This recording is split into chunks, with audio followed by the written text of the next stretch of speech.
Hello friends, আজকে আমি ready হয়ে গেছি। আমাদের এখানে নীলের পুজো হয়, তো সেই নীলের পুজোর জন্য সকাল সকাল অনেক কিছু কাজ ছিল, সেগুলো গুছিয়ে টুছিয়ে একটু দেরি হয়ে গেল আমার। তো এবারে খুব লাইনও পড়ে যাবে মন্দিরে।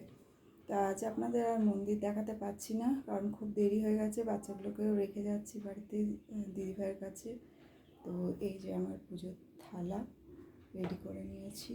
এর মধ্যে আছে সব কিছু ফল, তারপর দুধ, গঙ্গা জল, ঘি, মধু, আর এখানে একটা শিবলিঙ্গ আছে আমার। এই শিবলিঙ্গটাকে আজকে পুজো করিয়ে আনবো আমাদের বাড়িতে। এটাকে তারপর রাখবো। যে শিবলিঙ্গটা ছিল পুরোনো, ওটা মা বলছে একটু ফাটা বেরিয়েছে, তো তার জন্য ওই শিবলিঙ্গটাকে চেঞ্জ করে এই শিবলিঙ্গটা রাখবো। তো এখানেই শেষ করছি বন্ধুরা। আর বিকেলে আপনাদেরকে আমাদের এখানে ডন্ডি হয়, সেই ডন্ডির ভিডিও আপলোড করব। বাই, সবাই ভালো থাকবেন। শুভ নীল পুজো।